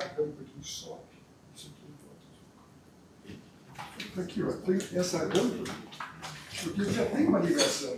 Se tu pegar aquele monumento dos mortos, já existe uma ligação ali por uma escada miserável, que você chega na Praça dos Três Poderes, lá embaixo. A rampa não está feita, mas esse piso que tem lá foi feito um trecho muito pequenininho, está todo destruído. Está coberto por grama. Mas foi feito um trecho que ele não é expressivo, foi feito um pedacinho pequeno. A gente está propondo que seja feito todo esse passeio, resgatando essa ideia lá daquela época desse piso do Arcos do Botão, que inclusive esse piso seria na esplanada, coisa que não aconteceu, né? Ele seria o piso da esplanada, que terminou sendo em placa em concreto vibrado comum. Mas, sem dúvida, é um espaço simbólico, previsto lá no Brasília registrado como uma área de preservação da Praça dos Três Poderes, né? Que seria aquele cerrado.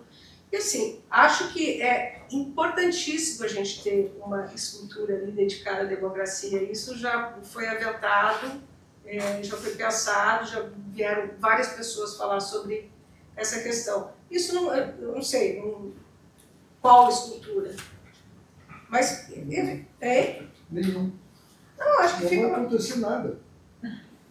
O problema é que não está acontecendo nada, tem muito diagnóstico e pouca ação e pouca legislação para sustentar quem quer. Não, por exemplo, eu vou te dizer, você diz que não tem instrumentos agora que você falou por último, você tem perfil progressivo no tempo, você tem a previsão de todos esses instrumentos, ela não é feita por decisão política. As coisas não avançam, não é porque os técnicos não querem, né? Você sabe bem disso. Você sabe bem como é que funciona a coisa. Então, esses instrumentos eles estão todos previstos na nossa legislação. Se você abrir o plano diretor, você vai ver ele lá. Eu não encontrei onde me defender na defesa do hotel do Oscar na beira do lago. Não encontrei, não tem. Não, aí você está falando de outra coisa. Não, estou falando do patrimônio histórico de Brasília na beira do lago. Mas ele não é um patrimônio tombado, é? Por isso, porque ninguém tem coragem de tombar. Então ele vai ser rodeado por prédios vagabundos, e fica tudo por isso mesmo. Não, a gente não está falando disso. É isso, não se tem coragem hoje de decidir o que fazer, o que proteger e tomar uma posição firme. Eu acho que tu tem razão nesse aspecto. É isso. Mas não é hoje, isso é sempre. Mas eu sou só dos últimos 30 anos. Eu também. E hoje é que nós temos que decidir. Concordo. Bom, desculpe, eu fui enfático demais. Não é questão de ser enfático, eu acho que concordo em boa parte das coisas que tu disseste. Agora, dizer que a gente não tem esses instrumentos, tem sim. Tem sim, tem os instrumentos. Eles não são aplicados. Quer dizer, não são regulamentados muitas vezes. Não tem. Eu trabalhei com prática urbanística, eu não trabalho com teoria. Se eu não tiver um decreto, uma norma claramente definida, aquilo e zero dá empate no meio campo. Ponto. Não adianta eu ter intenção, eu tenho que ter. Com relação ao hotel, tem a lei, PPCUB, lei 1041, prevê a indicação de preservação para edificações com valor histórico, arquitetônico, e o Brasília Palace está na lista, está no anexo 4A do PPCUB. Na lista, mas o IFAM agora deu parecer zero, e nós estamos dentro do Condepac tentando ver como é que a gente salva da construção de prédios em roda com um outro líder hoteleiro que tem outro hotel do lado.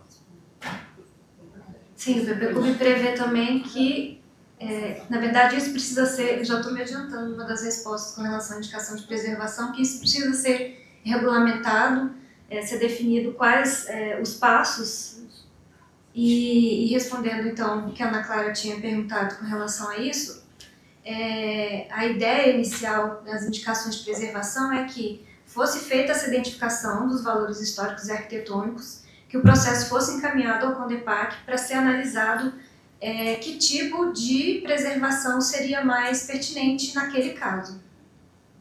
A ideia inicial da indicação de preservação seria essa, podendo ser só de uma documentação regimental, um registro documental, um inventário, por um lado, no outro extremo o tombamento e dentro disso alternativas conforme cada caso, que também, dependendo da proposta, precisaria ter uma regulamentação também específica. Quadra a quadra, para quando o espólio não acontecer, porque a gente sabe que não é uma praça, né? Na verdade é uma extensão do uso privado de determinados restaurantes, enfim, tudo cercadinho. Então eu queria entender um pouco como é que isso vai lidar com esse programa. E uma outra questão, aqui no âmbito do PPG, Beatriz Gomes, né, servidora do IFAM, defendeu uma dissertação há 1 ano e meio, talvez 2 anos, estou um pouco atrapalhada, acho que 1 ano e meio, muito bonita sobre a escala bucólica. Foi nela que a gente... Pronto. E aí, assim, um dos achados, digamos assim, do trabalho dela foi o caráter de bosque, né? A ideia de que, ainda que Lúcio Costa tenha previsto o cinturão ao redor, o miolo originalmente seria muito mais um espaço gramado, e como ao longo do tempo isso não se consolidou e a vida foi maior, e o interior tem esse caráter de bosque. E aí eu fiquei pensando, será que não valeria a pena pensar sobre isso, essa questão do bosque?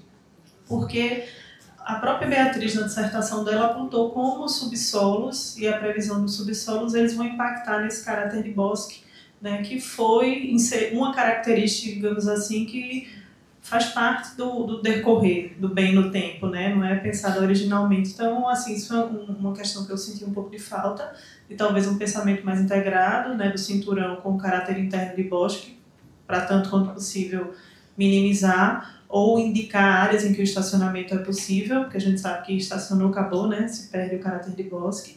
Então, essa é uma questão. E para a Bia, interessantíssima a ideia dos indicadores. Na minha tese, eu trabalhei com indicadores de autenticidade. É um nó, eu tive muita dificuldade até entender e finalmente entendi. E aí eu tinha algumas sugestões que depois a gente pode desenvolver. Não sei se cabe agora falar, mas assim, sobre talvez como nomear, sabe? Então eu fiquei pensando, sim, tema, base legal, né? E aí quando você chama, Bia, indicadores, eu acho que ali ainda é o que se quer monitorar. né? E não propriamente os indicadores, porque os indicadores eles são um dado quantitativo ou qualitativo do que se quer monitorar, né? Então eu acho que o nó, que isso pode ser objeto inclusive de algum grupo de trabalho, de workshop da gente, é identificar que indicadores são esses para o que se quer monitorar. E aí depois você falou dos responsáveis. Aí eu fiquei em dúvida se os responsáveis eram pessoas que iriam realizar um monitoramento ou são as instituições que vão fornecer os dados para alimentar o monitoramento, sabe? E se esse monitoramento tem que ser feito pelo ICOMOS.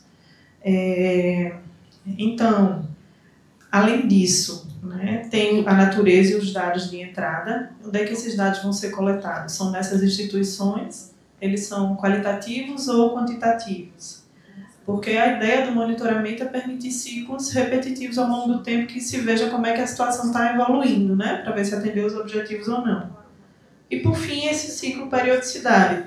Atendeu os objetivos, encerrou o ciclo de monitoramento, sabe? Então, acho que são as coisas que a gente pode pensar um pouquinho e que eu me disponho a ajudar, porque eu quebrei muita cabeça, sabe? Para entender o que eram indicadores e construir um sistema. Mas é isso, vocês estão de parabéns. Agora é um trabalho muito, muito difícil, muito grande, né? Então eu acho que quanto mais simplificar e quanto mais objetivo forem esses indicadores, mais execuível é o desafio de monitorar a implementação de um plano, que é algo absolutamente essencial, né? É isso, obrigada. Diante dos amigos do ICOMOS que têm tido essa beleza, né? De colocar o ICOMOS a serviço desse monitoramento. Eu estou vendo que pelo tom, o Juliano me contou tudo, nem a Bia, que o nosso centro aqui é o PPCub. Né? Tudo bem, o PPCub é o nosso marco legal. Né? Eu tenho muita dificuldade de entender o PPCub como um plano, mas é o nosso marco. Aliás, eu até comentei outro dia, quando eu descobri um artigo, acho que é o 127, no nosso grupo da CEPUA do CAL, de que eu estou começando a viver um caso de amor com o PPCub. Iniciando meu caso de amor com o PPCub, porque eu comecei a descobrir algumas coisas, e algumas coisas que serão melhor explicadas algum dia. Em relação ao que Regiane traz, Regi, eu acho que está muito completo enfim, esse cuidado, essa atenção, esse trabalho bem criterioso com as unidades aí colocadas. Contudo, eu me preocupo muito com as áreas parceladas, especialmente as grandes parcelas. Por acaso, a gente sentou aqui e estava batendo um papo sobre isso, né? E por acaso foi o dito SAFSU, ou coisa que me dá tristeza, né? Porque cada novo paláciozinho nesta grande capital do Cerrado é mais alguns 1.000 metros quadrados pavimentados. Passe na W3 Norte. Passe na W3 Norte. Triste. Bonitos são os projetos, mas estão pavimentando mais do que deviam. Acabamos de perder aqui o nosso arquiteto chinês do esponjamento e a gente continua impermeabilizando.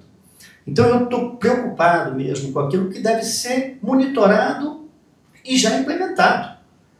Descendo a ponte, descendo para a terceira ponte, aquele repertório de mau gosto, de pequenos mega empreendimentos de todo tipo, de clube, de centro de convenções, etc. Sabe? O que adianta a gente ter um cerrado lá por trás, por exemplo, com aquele roteiro enfim, de contribuições muito perturbadoras, digamos assim, de uma leitura da escala bucólica naquele contexto. Né? Tem vários outros exemplos. Poderia fazer vários outros exemplos. Aliás, se eu fosse escrever sobre eles, já daria um bom livrinho. Né? Então, essa é a minha preocupação, viu, Regi? Todos nós, Juliana.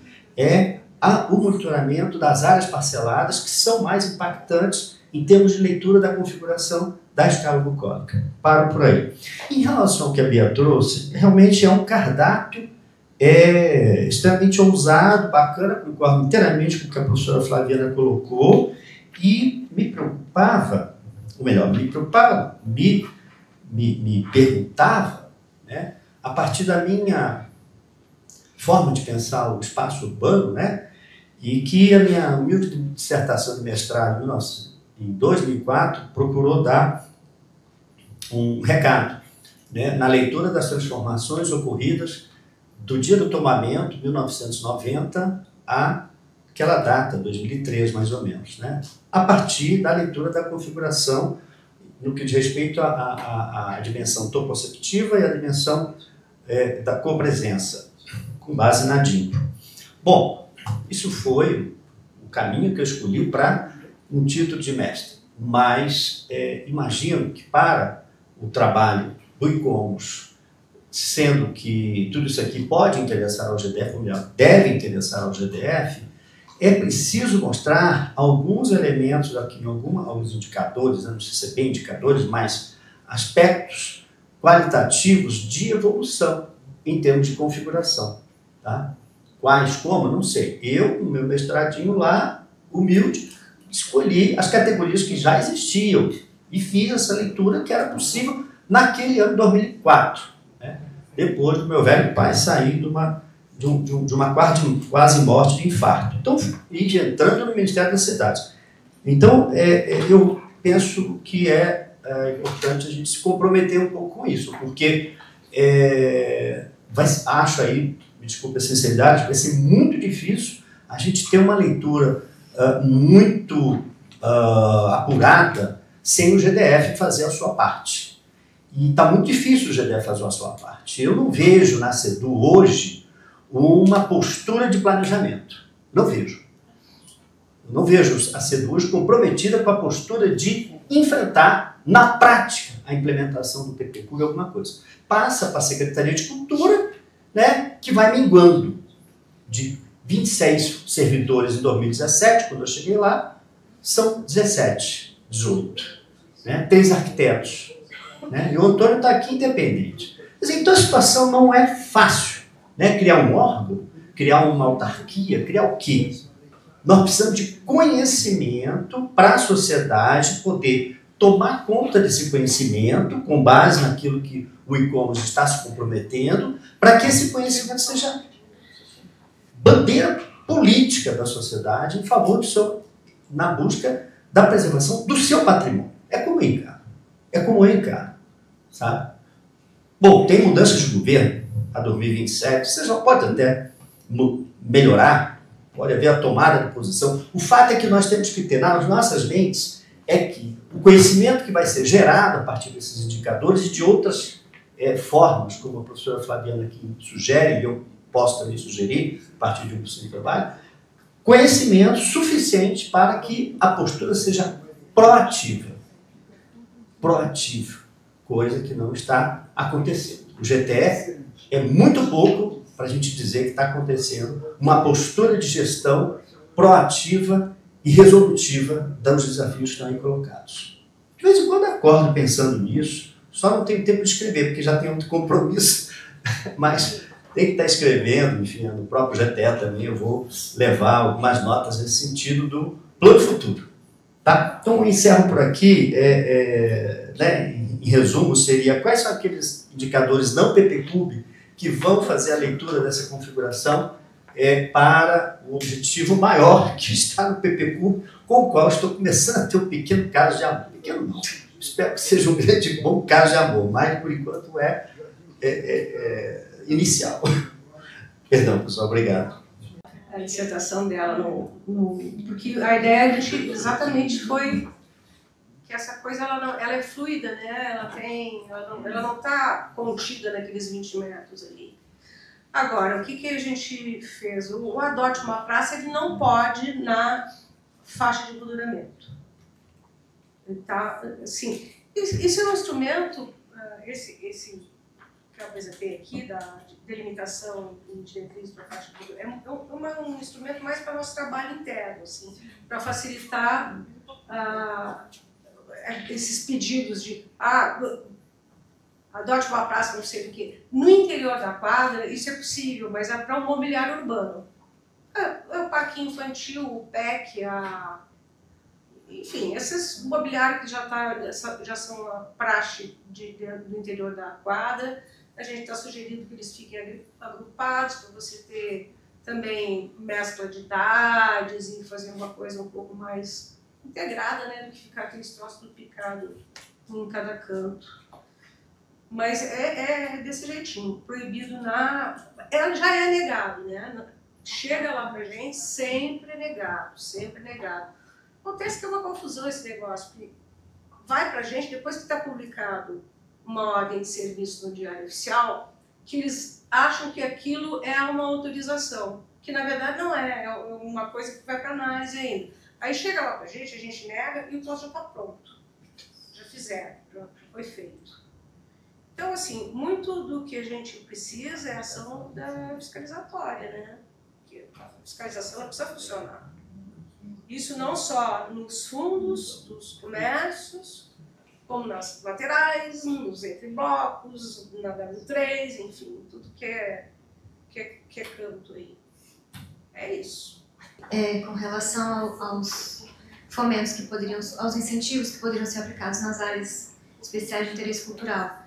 Então, dependendo do tipo de área, seria um tipo de incentivo. Por exemplo, nas áreas que seriam para ocupação cultural, a discussão inicial lá de 2018 considerava também a flexibilização da lei do silêncio. Na verdade, essa discussão começou muito em função dos atritos que existiam entre a lei do silêncio e a produção cultural e os eventos que aconteciam na cidade. Então, para a ocupação cultural poderia ser esse tipo de flexibilização ou incentivos para os próprios produtores culturais, como isenção de algumas taxas e outras coisas. Isso tudo precisaria ser estudado, levantado para ser regulamentado no âmbito da Secretaria de Cultura. E aí, nas áreas, por exemplo, como bens tombados ou registrados, aí poderia já ser alguma coisa, algum incentivo fiscal com relação à conservação desses espaços, né? E aí teria que ter vontade política para realmente sentar, ver as possibilidades de instrumentos que a gente tem, ver as possibilidades de instrumentos ainda a serem criados, implementados, para regulamentar, de fato implementar. Então, as construções com indicação de preservação poderiam vir a ser também novas áreas de interesse cultural zoneadas, tendo feito o zoneamento posterior, né? Então tem essa vinculação, tanto com bens tombados, registrados, como com as áreas com edificações de indicação de preservação. Com relação à importância do comitê gestor, é uma articulação que eu entendo como mais guarda-chuva, né? Acima do governo local, mas não com autoridade para além do governo local, mas seria uma instância de articulação maior. Eu acho que talvez o Thiago estava aqui agora há pouco, possa falar melhor de que pé que está essa previsão de criação do comitê gestor. E a Flaviana vai ser ótima parceria para a gente desenvolver melhor sistematizar melhor, né, esse planejamento de construção de indicadores. Acredito que eu falo pelo Juliano também, que estamos ansiosos para poder começar a melhorar essa proposta. Com relação aos responsáveis, no nível que a gente fez esse levantamento, os responsáveis foram identificados a partir das atribuições regimentais. Então, assim, são os entes, as autoridades responsáveis pela implementação daquelas ações, daqueles temas, o que não impede de ter interlocução. E nós temos também uma das funções do ICOMOS, a produção de conhecimento, né, por meio dos comitês científicos, a academia também. Eu acredito que a gente fazendo esse trabalho e mantendo a articulação, essa articulação e melhorando essa articulação, essa comunicação que a gente já tem com as instituições, eu acredito que a gente pode ir consolidando melhor um caminho de construção conjunta, né, desses instrumentos. Então são eles, Bia, que têm que fornecer os dados para os indicadores. Então, vamos convidar todo mundo, agradecer a participação de todos e convidar para a gente tomar um café antes de começar a próxima mesa. Muito obrigada.